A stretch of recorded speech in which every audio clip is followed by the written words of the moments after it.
Сайн байцгаана уу сонсогчдоо, бүгдэнд нь мигмар гаргийн мэнд хүргэе. Дэлхийн өнцөг булан бүрийн хаа нэгтээ болж өнгөрсөн явдлууд заримд нь сонирхолтой санагдаж, заримд нь сурамж болж өгчээдэг. Ямар нэг зохиомжит зүйлсээс илүү амьдрал дээр боддоор болж өнгөрчөөсөн түүхүүд бусдын сонирхлыг татаж чаддаг. Ингээд болсон явдал болон гэмт хэрэг сонирхолтой адал явдлаар дүүрэн 3 болсон явдлаа эхлүүлцгээе.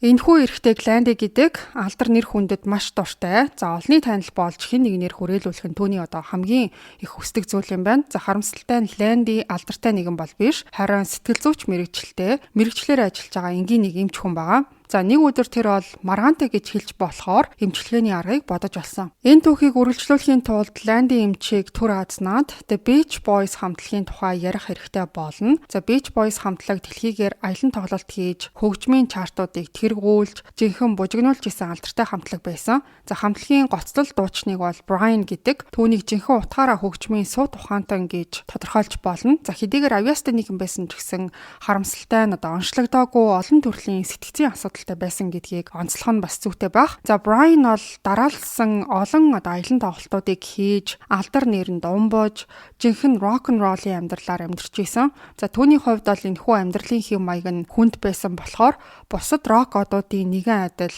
буруу замаар орж, хүнд хэлбэрийн мансуур болох бодис хэрэглэж, биеийн жин нь огцом нэмэгдээд, заримдаа бүр мэдрэлийн ядаргаанд орж, сэтгэл зүйн байдал нь хямарч эхлэх болсон. Түүгээрч зогсохгүй ямар нэг дуу аваа сонсч, тэрнээсээ болоод аялан тоглолтоо зогсоож, хамтлагтайгаа хүртэл хамтарч ажиллахаа болсон. Нөхцөл байдал улам бүр муудсан болохоор Brian-ы эхнэр нь түүнд бол санаа зовж, сэтгэл зүйчээс тусламж хүсгээр болсон. За ингээд тэдний олж очсон сэтгэл зүйч нь доктор Гланди байсан. Алдар нэр хүндэд маш их дуртай. За тэгээд ч алдартнуудтай ойр байх туйлын сонирхолтой Гланди эмч Brian-тай ажиллахыг шууд л зөвшөөрсөн. За тэгээд уулзалт хийж түүнийг параноид шизофрентэй гэсэн онцлог гаргасан. За хамгийн гол нь юу байсан гэхээр тухайн параноид шизофрен гэдэг онш нь бол буруу байснаас гадна за энэ үеэс бүх асуудлууд үүсч эхэлсэн. Гланди эмч бол эмчилгээгээ эхлүүлж өөрийнхөө боловсруулсан 24 цагийн эмчилгээний хөтөлбөрт хамрагдуулж Brian-ыг байнга ажиглах туслахуудыг ч гэсэн давхар ажилуулад хооллолт, дасгал хөдөлгөөн,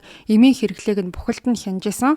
За тэгснэ энэ хөтөлбөрийн төлбөр нь болохоор сарын $10,000 байсан ба. Одоогийн аншаар бол $60,000 орчим доллар байсан гэсэн үг. За энэ эмчилгээний үр дүнд Brian бол аажмаар сайжирч эхэлсэн. За ингээд энэ маягаар явж ийснаа 1 жилийн дараа гэхэд Гланди эмч төлбөрөө одоо $20,000 болгож нэмсэн. За тэгсэн чинь The Beach Boys хамтлагийн менежер тэрийг нь олж мэдчихэд энэ бол зүгээр л ловер гэж үзээд Гланди эмчээс эмчилгээ авахыг нь зогсоосон баг. Тэр явдлаас хойш бол хэдэн жилийн дараа Brian ахаад л хүнд байдалд орсон. За бас л одоо мансууруулах бодис, согтууруулах хундаа хэтрүүлж хэрэглэж, биеийн жин нь 130 кг-ыг давж, сэтгэл зүйн байдал нь ахаад л орсож эхэлсэн. За тэгээд эхнэрээсээ салаад сэтгцийн эмнэлэгт удаан хугацаанд хэвтсэн баг. Нэг удаа Brian бол харт амхиа хэтрүүлж хэрэглээд золтой л амиа алдчихаагүй. Ингээд гэр бүлийн болон менежментийн багийнх нь бол түүнд яаж туслахаа мэдэхгүй байсан болохоор Гланди эмчтэй ахаад холбоо барьсан. За тэгсэн чинь энэ удаад Гланди тэдэнд бол хоёр нөхцөлийг танилцуулсан байгаа. Нэгдүгээрт бол Brian-ы амьдралын бүх шийдвэрийг Гланди эмч өөрөө гаргах. За хоёрдугаарт нь бол сард $35,000 төлбөр авах гэсэн нөхцөл байсан. Brian-ы гэр бүлийнхэн аргагүй ирэхэнд зөвшөөрөөд Гланди эмч Brian-ы амьдралыг бүрэн хянах эрхтэй болсон. Ингээд Brian-ы харилцаа холбоог бүрэн хянаж, түүний найз нөхөд, за экс эхнэр, мөн хүүхдүүдтэй хүртэл холбоо тогтоохыг нь хориглосон. За бас болоогүй Brian-ы хөргөгчийг нь цоожлоод өглөө нь хүүтэн усаар сэрээж тасралтгүй хин нэгнэр ажиглуулдаг болж эхэлсэн. Хамгийн онцгүй байсан нь юу гэхээр Гланди эмч Brian-д байнга эм уулгаж бараг л зомби шиг болгосон. За тэгээд цаашлаад бүр давраад нөгөөх чинь зөвхөн эмчилгээний төлбөр аваад зогсохгүй Brian-ы одоо оюуны өмчөөс хүртэл ашиг хүртэж эхэлсэн юм байна. Brian-ы бичсэн The Beach Boys хамтлагийн дуунуудаас royalty эрхийг нь авч зарим дуунд нь бүр өөрийгөө хамтран зохиогчоор бүртгүүлсэн байсан. Гланди эмчийн хяналтанд байх үеэрээ Brian бол нэг машины дэлгүүрт Melinda гэх эмэгтэйтэй танилцаад болцож эхэлсэн. За тэгээд түүний амьдралыг бүрэн утгаар нь хяндаг байсан одоо тэр Гландигийн арга барилыг Melinda хараад зүгээр л шоконд орсон баг. Тийм болохоор тэр бүхнийг олон нийтэд ил болгож хууль хяналтын байгууллагт мэдэгдэж эхэлсэн. байсан.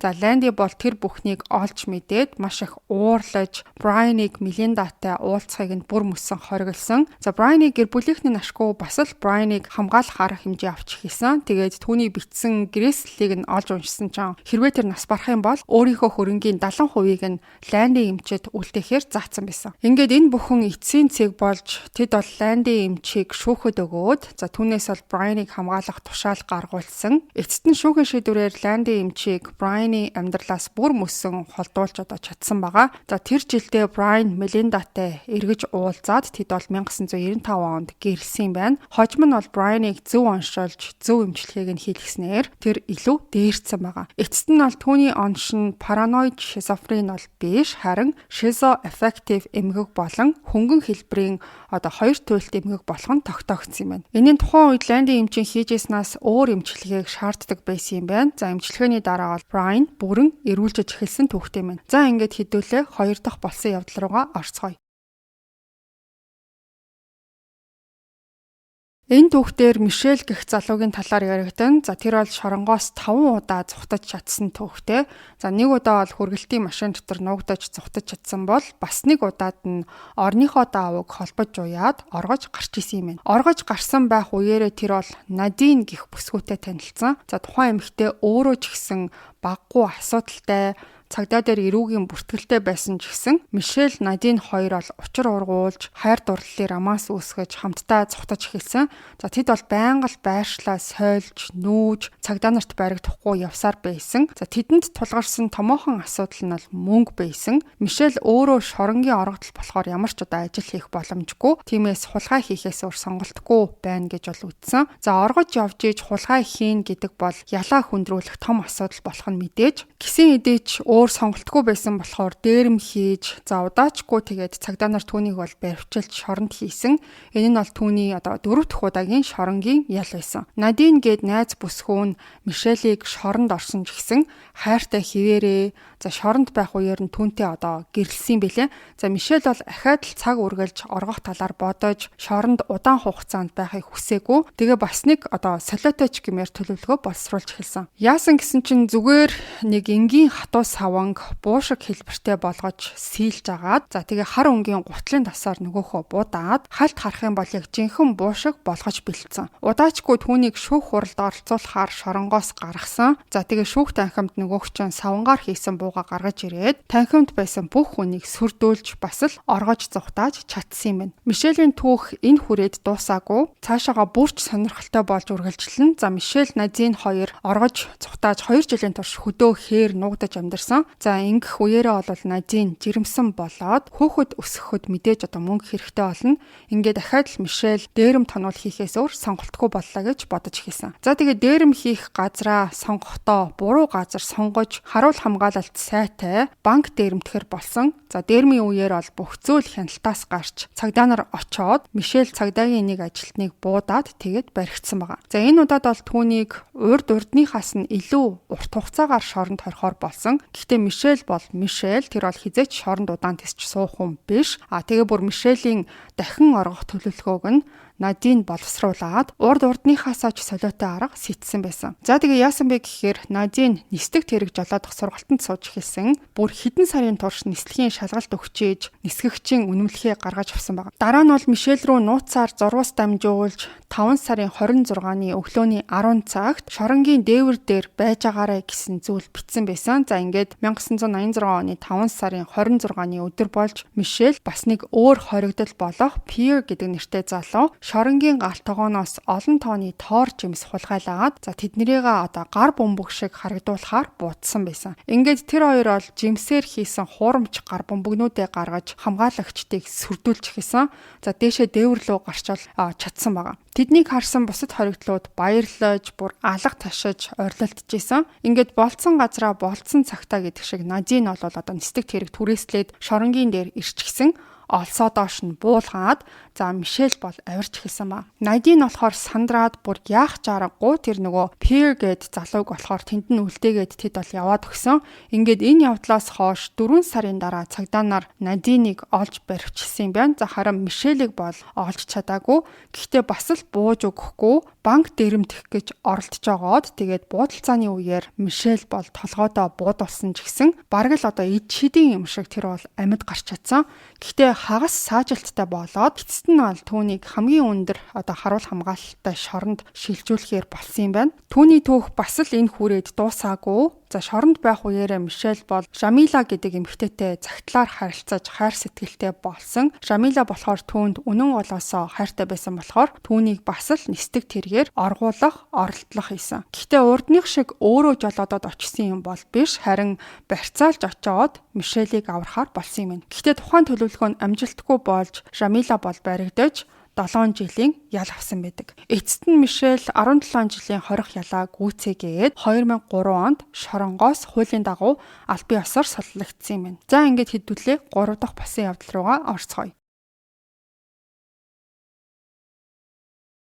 Аполло гэх 24 настай Филиппинаас гаралтай залуу сүмийн идэвхтэй гишүүн явсаар сүүлдээ номлогч болсон. За цаг хугацаа өнгөрч олон жилийн дараа тэр бол мега чуулганы номлогч болоод баг зэрэг одоо тийм гажигтай үйлдэл гаргаад холбооны мөрдөх товчооныхноос зүхтаж яваа ийм нэг хүн байгаа. За тэгэхээр юу болсон талаарх түүхийг одоо та бүхэнтэй хуваалцъя. За нэг өдөр тэр бол жижиг сүмд номлож явах үеэр нь гинэт одоо сахиусан тэнгэрүүд түүн дээр хурч ирээд түүнийг бол өөрийнхөө бурхны хүү гэж зарласан байгаа. За тэгээд тэр цагаас хойш нөгөөгч өөрийгөө бурхны сонгогдсон хүү гэж бусад олон нийтэд бол тунхаглаж эхэлсэн. За ямар тач тэр өөрийн гэсэн сүмийг байгуулж хэдэн жилийн дараа Родриго гэх залуу түүн дээр одоо явж ицсэн байгаа. За тухайн залуу болохоор хотын даргад өрсөлдөж исэн хүн юм байна. Тэгээд Аполлогийн сүмд нь явж очиод номлолт нь одоо оролцсон. За тэр цагаас хойш Родриго Аполло хоёр бол дотн найзууд болцгоосон юм байна. Родриго удалгүй хотын дарга болоод Аполлог өөрийнхөө сүнслэг зөвлөхөөр томилсон байгаа. Ингэснээр Аполло гэх хүний талаар бусад хүмүүс илүү их мэддэг болоод түүний сүм нь улам бүр өргөжөж эхэлсэн. За тэрийгэ дагаад бол хандивч гисэн маш их цоглорч Аполло тэр бүхэнд ханаагүй. Тэр бол сүмийнхээ гишүүдийг өглөө одоо 6 цагт гарч гудамжинд хүмүүсээс мөнгө гуйх үүрэг өгсөн. За тэгээ өдөр бүр тодорхой хэмжээний мөнгө цуглуулж чадаагүй байх юм бол гэртээ харах боломжгүй гэсэн тийм дүрмтэй. За тэгээд хэцүүхэн дүрмд баригдсан гишүүд нь хүмүүсийн одоо өрөвдөх сэтгэлийг ашиглаад өөрсдийгөө оюутан эсвэл одоо хөгжлийн бэрхшээлтэй хүн юм шиг дүр эсгээд мөнгө цуглуулдаг болж эхэлсэн. Энэ арга барилан ч гэсэн үр дүнгээ өгч сүм бол асар их хэмжээний хөрөнгөтэй болж чадсан. За тэрийгэ дагаад номлогч Аполло маш чинээлэг нэгэн болж хуурсан. За тэгээд өөрийн гэсэн телевизийн сувагтай хүртэл болоод зөвхөн Америк нэгдсэн улсаар зогсохгүй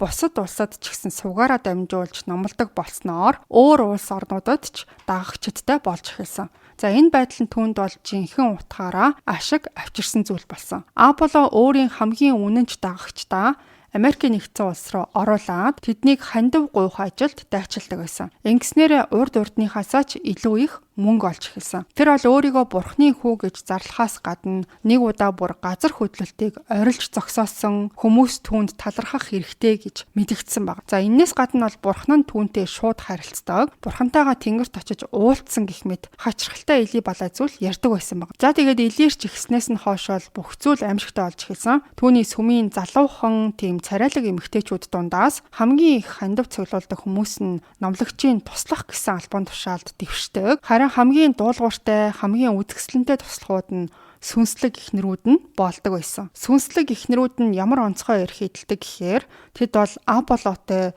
шөнийн ээлжинд хамт байх ёстой болдог. За энэ нь үндсэндээ бол хүчирхийлэл, садар самуу, хүний 8-ны ил тод жишээ байсан. Тэр бол 12-оос 25 насны охид бүсгүүчүүдийг шөнийн үүрэг гэх нэрийн доор өөртөө дуулууртай байлгаж хэрвээ татгалзах юм бол тамд унана гэж айлгадаг байсан. Тухайн залуу эмэгтэйчүүд нь бүгд сүмдээ нэгэнт хамааралтай болцсон. За тэнд бол амьдарч, ажиллаж, найз нөхдөнд гэсэн бүгд сүмийн хүмүүс болохоор зүхтах аргагүй. За товчоор ойлгоё гэх юм бол цэвэр бэлгийн дарамтанд орсон гэсэн. Аполло улам бүр хүчирхэгжиж түүний сүмийн гишүүд нь бүр 6 саяыг давж Өөрийнх нь хэлснээр бол дэлхийн 180 гаруй улсад дагагчдтай болсон гэж байгаа. Тэр бол хувийн нисэх онгойц нисдэг тэрэгтэй за мөн дэлхийн хамгийн том буюу 75 мянган хүний суудалтай хаалттай цэнгэлдэх хүрээлэнг бариулсан. За ингээд хинт ч дийлдэхгүй юм шиг болтлоо хүчрхэгчсэн боловч охид бүсгүүчүүдтэй холбоотой аимшигтай цуу яриа бол газар авч эхэлсэн. За харамсалтай нь түүний дагагчид тэр цуу ярианд нь огтхонч итгэхийг хүсээгүй. Түүний сайн найз Родриго хотын дарга байжгаад за хожим нь бол Филиппиний ерөнхийлөгч болж ямар ч хэрэг төвгөөс